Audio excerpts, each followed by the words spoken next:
Pozdravljeni!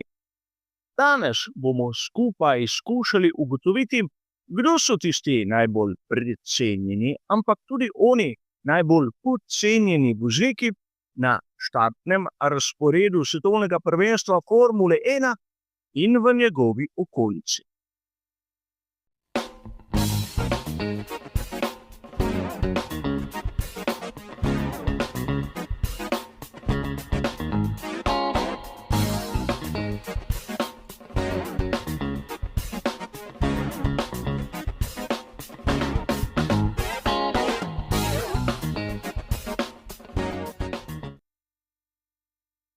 Mi, navdušenci Formule 1, zagriženo spremljamo medije in preberemo vsako mnenje, še posebej tisto, ki nam je iskreno povedano pri srcu.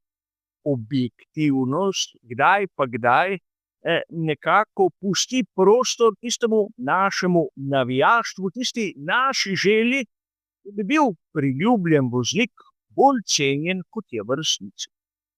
Ampak danes si bomo ogledali, če ne drugega, tisti moj osebni izbor glede voznikov, ki so precenjeni, in tudi onih, ki so po mojem videnju podcenjeni v tem svetu, ki nam je tako ljub, tako pri srcu. Začnimo s tistimi, ki so zagotovo precenjeni. In verjetno, kdor sledi mojemu kanalu, je seveda že ugotovil, kdo bo na prvem mestu. Franco Colapinto. Voznik, ki ni nič posebnega pokazal ne v Formuli 3 in ne v Formuli 2, in je celoten svoj sloves ustvaril z mediji in seveda na račun dveh rezultatov iz začetka njegove kariere pri ekipi Williams. Če se kdo spomni mojih starejših prispevkov, sem že lani dejal, da bi bilo najbolje za Argentinca, če bi pri Williamsu užival to svojo življenjsko priložnost in si na to kariero izgradil nekje drugje, na primer v Formuli IndyCar. Namreč sam v Colapintu nikoli nisem videl nekaj izjemnega, še posebej ne tistega, kar pravijo mnogi tuji analitiki, poročevalci, novinarji, posebej oni iz Južne Amerike. Ampak Franco Colapinto ima eno veliko vrlino. Ogromno zaledje pokroviteljev, ki so pripravljeni plačati. In to je seveda nekaj, kar določene ekipe zanima. In seveda tu s prstom kažem na Alpine, kot bi lahko lani s prstom kazali na Williams. A mnogi navdušenci še zmeraj verjamejo, da je Franco Colapinto voznik, ki le ni dobil prave priložnosti. Ampak prava priložnost se verjetno pokaže voznikom, ki so malce bolj izjemni. Drugo ime, ki je po mojem videnju bistveno precenjeno, je Valtteri Bottas. Če pogledamo njegovo lansko sezono pri ekipi Sauber, je bila porazna. In jaz osebno mu ne bi podaljšal pogodbe, tako kot se je v resnici tudi zgodilo, ker Bottas ni imel nobene tiste dodane vrednosti, ki jo pričakujemo od tako izkušenega voznika.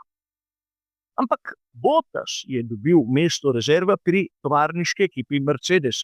Nasledil je Mika Schumacher. In treba je omeniti, da na družbenih omrežjih tovarniške ekipe Mercedes pogostokrat vidimo Bottasa, ampak ne v vlogi onega razvojnega oziroma testnega voznika, temveč v vlogi nekega klovna, ki se trudi biti simpatičen. Verjetno mnogim izmed vas mora biti tudi všeč. Meni je malček patetičen, ampak gre za osebni okus, ki je seveda za vsakega izmed nas malček drugačen. A Valtteri Bottas v ekipi Cadillac po mojem ne bi prinesel neke dodane vrednosti, nekih izkušenj, ki bi tej novo nastali ameriški ekipi pomagala iti tisto stopničko više od onega, kar lahko pričakujemo na začetku. Tako v lanski sezoni kot v mnogih pred tem smo lahko videli, da je bil Valtteri Bottas izjemno nihajoč v formi. Naprimer, lahko je bil poražen v petek, super v soboto in zopet poražen v nedeljo, težko je sestavil skupaj dober vikend. Moje osebno mnenje je, da za ekipo, kot je Cadillac, je bolje vzeti naprimer Pereza, kot nekako nakazujejo že mnogi mediji, in pustiti Bottasa pri miru. Drugi sedež bi lahko namenili ali kakšnemu mlademu Američanu, naprimer Jacku Crawfordu, ali pa nekomu iz serije IndyCar, ki ima dovolj točk za super licenco. Alex Paulu bi bil fantastičen. A verjamem, da mnogi sedaj se začnejo spraševati o temu, ali je Nico Hülkenberg precenjen. Namreč videli smo, kaj vse se je o njem pisalo, ko je končno prišel na zmagovalni oder.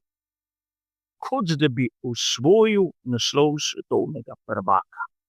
S tem, da, naprimer, isti mediji dobesedno ponižujejo Lensa Strolla in pozabijo, da Lens Stroll je bil že večkrat na zmagovalnem odru, in to z bistveno manj dirkami kot toliko hvaljen Hülkenberg. In seveda zopet smo v tistem območju, ko mediji, namesto da bi pripovedovali zgodbe, si jih enostavno izmišljujejo. Tudi Nico Hülkenberg, po mojem mnenju, ni nič posebnega, ampak je soliden, konkreten voznik. Potrebno je bilo ustvariti neko zgodbo okrog dogodka Nika Hülkenberga in zato smo bili deležni vsega tega. Namreč ocenjevati nekoga, ali je dober ali je slab, samo in edino glede na to, ali mu je končno uspelo priti na zmagovalni oder, po mojem mnenju, bodimo iskreni, precej bedno. In kaže na to, da pisec takih teorij v bistvu nima dobrega občutka za šport, kot je Formula 1. In seveda verjamem, da marsikdo se je tu začel spraševati, kaj pa Mick Schumacher.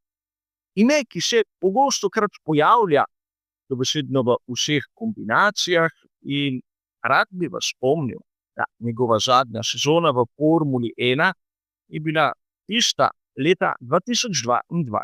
In sedaj se lahko začnemo spraševati, ali je še ta nemški voznik sploh še del cirkusa Formule 1.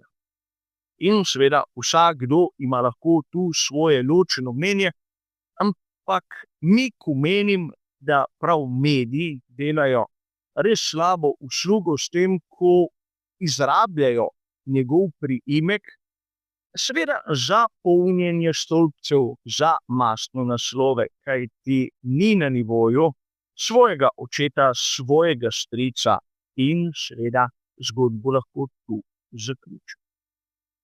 Verjamem, da marsikdo si bo mislil, da sta precenjena tudi Andrea Kimi Antonelli in Oliver Bergman.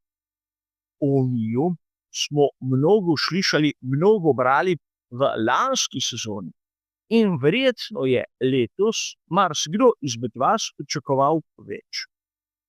Posebej Andrea Kimi Antonelli je bil neke vrste fenomen, saj tako so pisali mnogi novinarji. Ampak bodimo iskreni, Antonelli je letos prišel na zmagovalni oder malce pretirano je od njega pričakovati zmago kar tako. Vidimo lahko, kolikšne težave imajo drugi pri doseganju zmag. Zato realno gledano rezultati tako Antonellija kot Bermana so solidni in še zdaleč ne pod pričakovanji. Torej, sta precenjena ali podcenjena? Verjetno bi lahko dejali, da ne eno in ne drugo, le da publika pričakuje preveč. Kdo je pa tisti, ki je absolutno podcenjen? Najprej Gabriel Bortoleto. Namreč prvak Formule 3 in Formule 2, ki je prišel potihem v Formulo 1 v ekipo Sauber in kjer je dokazal svoj talent z rezultati in ne s pomočjo medijev. Tu bi lahko dejali, da tisti, ki ne spremljajo nižjih formul, so bili presenečeni, oni, ki pa poznajo Bortoleta od prej, no ja, niti ne. Čakali smo v bistvu, kdaj bo eksplodiral, kdaj se bo privadil na ta svet, kdaj bo začel dosegati rezultate. In na srečo se je to zgodilo. Tako da za Bortoleta bi lahko dejali, da vsaj v začetnem delu sezone je bil relativno podcenjen. Kaj pa drugo ime? Po mojem izboru Esteban Ocon. Hiter voznik s pravim divjim karakterjem, ki pa izgleda nima prave sreče. Pokazal se je že kot superiornega v času, ko je bokse delil z Perezom pri ekipi Force India. Ampak prepustiti je moral sedež drugim in eno leto pauzirati. Seveda takrat je dobil vlogo rezerve pri tovarniški ekipi Mercedes. Nato se je vrnil v Formulo 1 k Alpinu. Tam dosegel celo zmago.